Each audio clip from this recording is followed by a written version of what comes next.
اليوم بدي وجه رسالة لكل أب وأم خايفانين على أولادهم من طريق الرب. خافوا على أولادكم من طريق الإثم. خاف على ابنك لما بتشوف السيجارة بإيده. خاف على ابنك لما بيحشش.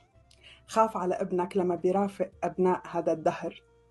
خافي على بنتك لما بتكون سخيفة وتافهة، لما بتكون ما عندها مشكلة إن هي تحب حدا من دين ما بيعبد أبو ربنا يسوع المسيح.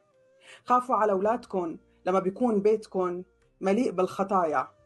خافوا على أولادكم لما بيكون اسم الرب مو مرتفع فيه. احمل صليبك كل يوم واتبعني. على درب التلاميذ ودربه بدنا نمشي. مشي بحياتك عادي. أنا ما قلت لكم ترهبنوا، تزوجوا وأسسوا عائلات، بس للمسيح. اشتغل شو ما كان نوع شغلك، طبيب، مهندس، معلمة مدرسة، بس خلي حياتك للمسيح. عيب علينا نخاف وعلينا دم المسيح.